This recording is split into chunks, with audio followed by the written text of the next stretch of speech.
masih di Brandbat. Masih semangat? Mana suaranya? Lu nggak niat. Mana suaranya?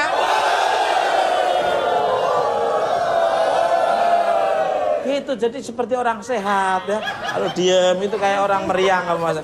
Kembali ke lab. Ini diem-diem penonton tetap kita loh. Ini perwakilan dari Vietnam kemarin ya Pak ya. Terima kasih. Ada loh penonton tetap bukan empat mata loh. Loh kamu cengangas-cengangas ini. Loh ini kita harus menghormati yang senior loh. Yang junior menghormati senior itu berarti mengabdi kepada bangsa dan negara loh. Kembali ke laptop. Selamat malam Pak Abi, apa kabarnya nih? Baik, alhamdulillah. Selamat malam, assalamualaikum. Waalaikumsalam warahmatullahi wabarakatuh. Luar biasa nih beliau. Iya, di calling jam 10 tapi beliau datang jam 5 sore loh. On time di sini waktu. Time is money, waktu adalah jam loh. Waktu adalah uang. Loh, kalau memanfaatkan waktu akhirnya dapat uang terus beli jam itu Mas. Benar. Mbak Tarjo. Untuk Pak Abi. Ada sesuatu yang kurang di muka saya? Makasih. Langsung aja nih, sebenarnya gimana sih cara menggunakan gadget yang baik? Asik. Kadang kan suka ada orang yang mencharger baterainya hingga semalam akhirnya bisa terbakar. Ini pernah, monggo Ustaz. Oke, kalau kita ngomong yang baik versi siapa nih gitu kan? Ya.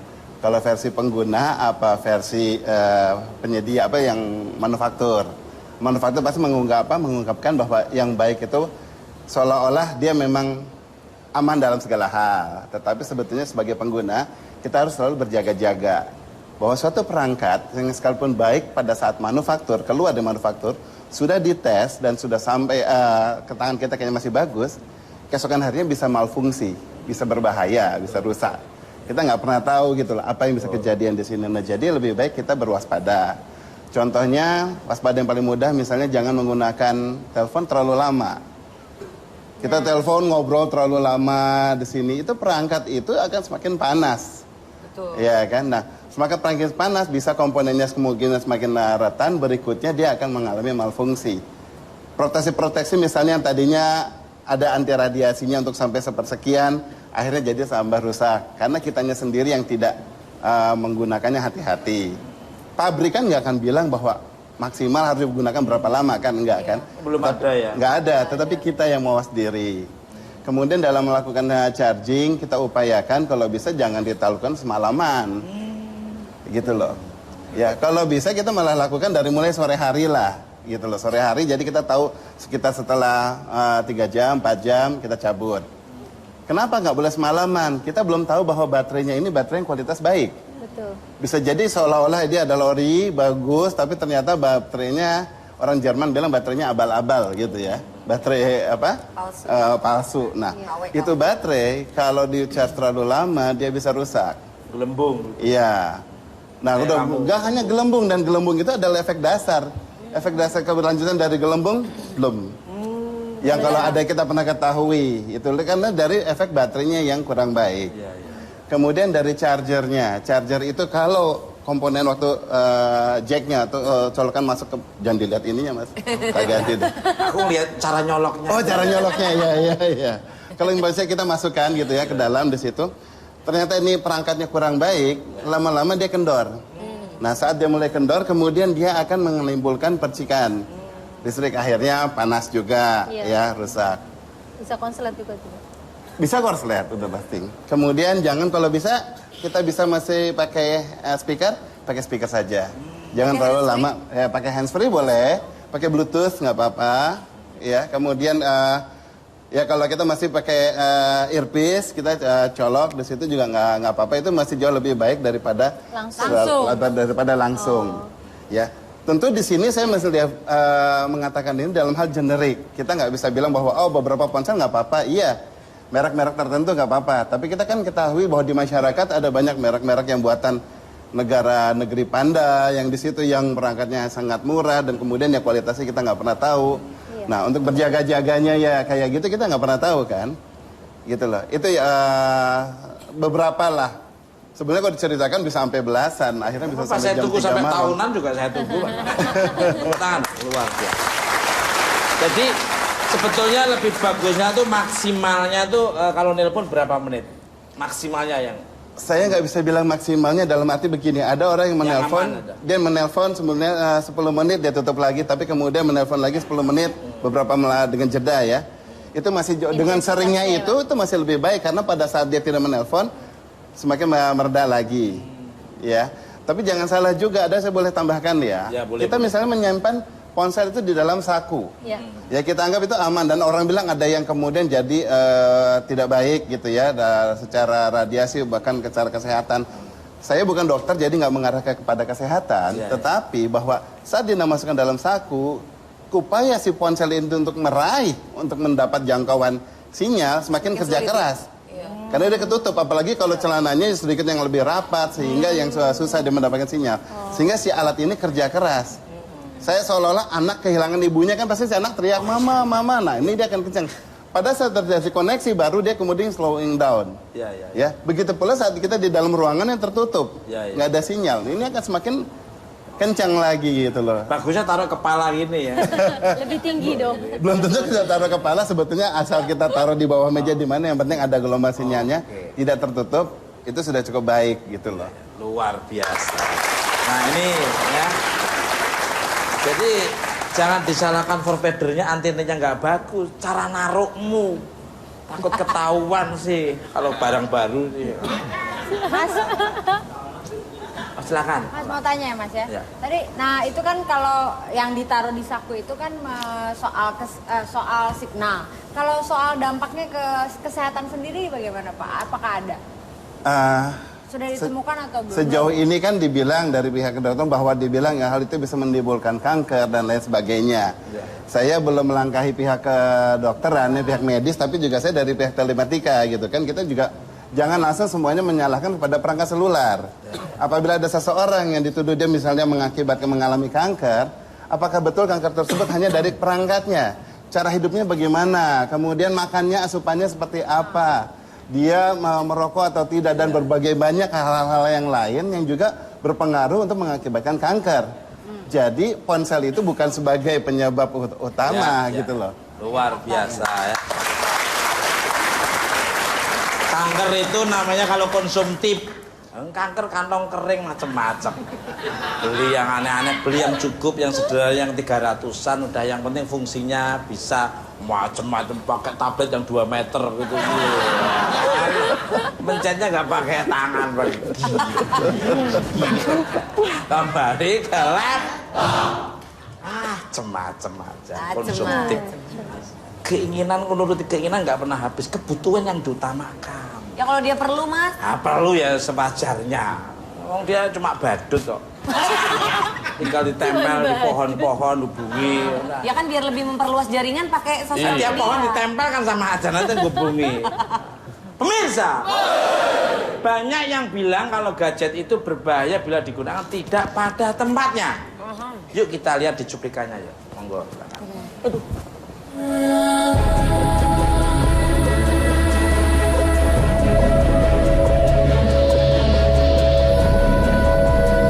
Pemirsa, mungkin Anda sudah tidak asing dengan benda berteknologi tinggi ini.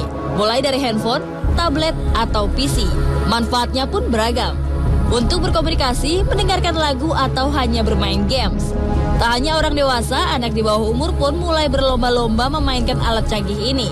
Tapi tahukah Anda bahaya dari alat ini? Di China, seorang wanita meninggal dunia akibat terkena sengatan listrik dari telepon genggam miliknya. Alat pengisi baterai yang bukan milik dari gadget tersebut menjadi penyebabnya. Lain lagi di Arab. Gadget yang melakukan pengisian baterai semalaman tanpa pengawasan membuat gadget itu terbakar dan meledak. Tak hanya itu, radiasi yang kuat dari handphone ternyata memiliki pengaruh yang luar biasa. Salah satunya di pom bensin. Penggunaan handphone di pom bensin bisa mengakibatkan ledakan dan kebakaran. Selain itu, ada sebuah penelitian bahwa radiasi handphone dapat memasak biji jagung menjadi sebuah popcorn. Ya, gadget mungkin sudah sangat melekat bagi masyarakat, tapi penggunaan yang bijak membuat sebuah gadget lebih bermakna.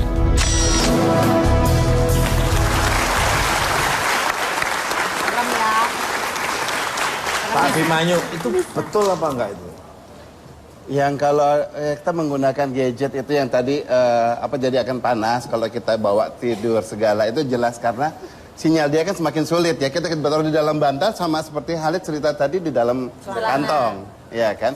Tetapi kalau dia pakai misalnya kemudian pakai sampai semalaman apakah nggak sehat? Semua orang yang saat lagi mau istirahat dia baca buku saja tidak sehat. Ya kan apalagi membaca perangkat yang memberikan sinar kepada matanya gitu loh. Ya otomatis ini juga tidak baik ya. Jadi kalau mau tidur ya tidur merem jangan pakai gadget. Ya. Perangkat kemudian harus dimatikan. Ya. Tadi saya sedikit kaget yang masalah yang popcorn. Iya itu ya. aku nonton yang popcorn di situ. Yang di YouTube katanya betul. Ya kalau kita hanya menonton kayaknya betul. Iya. Ya harus dibuktikan dulu, jangan-jangan dari atas matang terus dijatuhan ya bisa. Iya. Betul, ini saya bilang ya to prove is to believe gitu loh. Kita coba. Ternyata kita coba mencari dengan situ tidak nyala. Betul. Tapi tidak jadi. Iya. Bahkan ada yang memberikan tayangan lagi loh yang lain lagi. Jadi dia masukkan cairan minyak ke dalam aluminium foil yang dikumpulkan, dikupel. Kemudian dia melakukan telepon, nanti aluminium foil ini kan kebakar sendiri.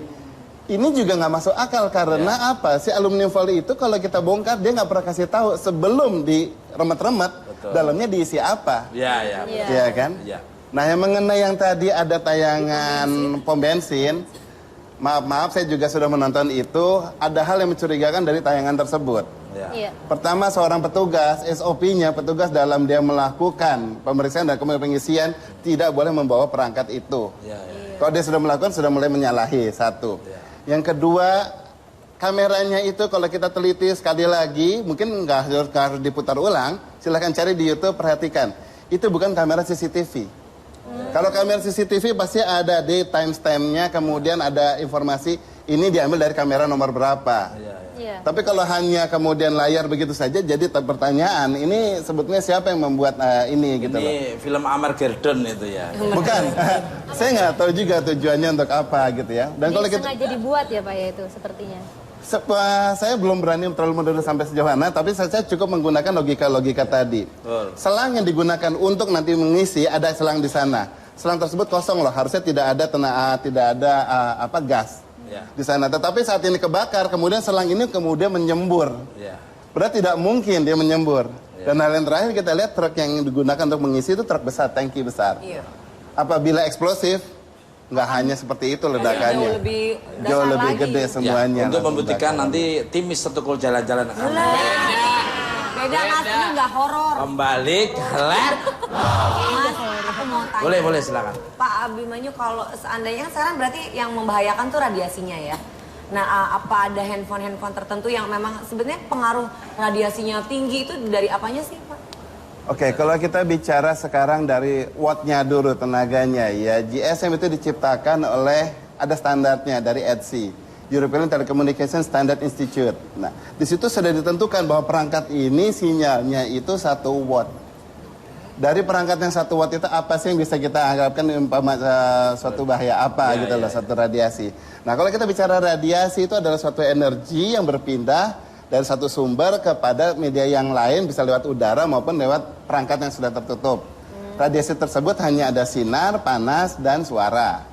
Ya kan, nah yang di sini lagi kita bicarakan adalah suara, gitu loh. Seberapa parahnya suara ini menjadi efeknya, ya terhadap yang dibilangnya radiasi.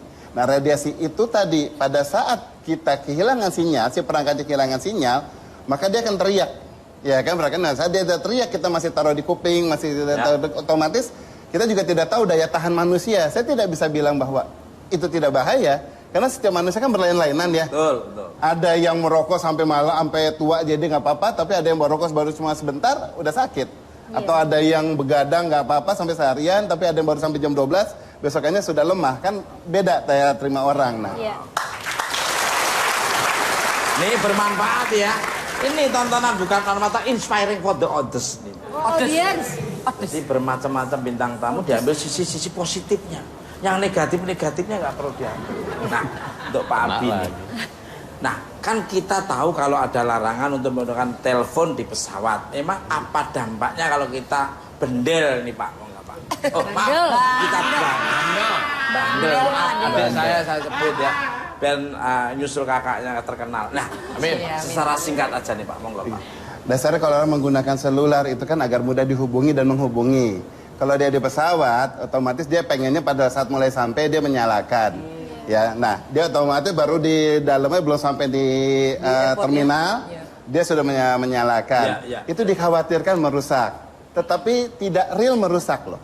Dikhawatirkan, dicurigai merusak karena pesawat-pesawat yang dibuat tahun 93 ke atas pun sudah mengetahui bahwa ada gelombang yang namanya gelombang GSM di frekuensi sekian ya. Jadi dia dibuat untuk bisa mengatasi sinyal tersebut. Nah yang dikhawatirkan adalah apabila ada orang yang memanfaatkan seolah-olah dia menelpon tapi sebetulnya dengan tujuan tidak baik gitu loh. Otomatis dia dipukul rata saja sudah ada undang-undangnya untuk melarang hal itu. Gitu. Tapi secara teknis itunya sendiri sebetulnya perangkat GSM ini saat ditentukan pun sudah harusnya aman terhadap lingkungan. Oke, luar biasa. Jadi udah dibentuk gitu, jadi ada sinyal yang lain tuh udah nggak bisa masuk, udah dikelok, udah dikunci. Mas Tukul. Oh silakan. Pak, mohon maaf. Kenapa? Masa ekor ini ngapain Mas? Kenapa? Mohon nanya, mumpung ada Pak Abimanyu. Oh, silakan. Nggak boleh ya?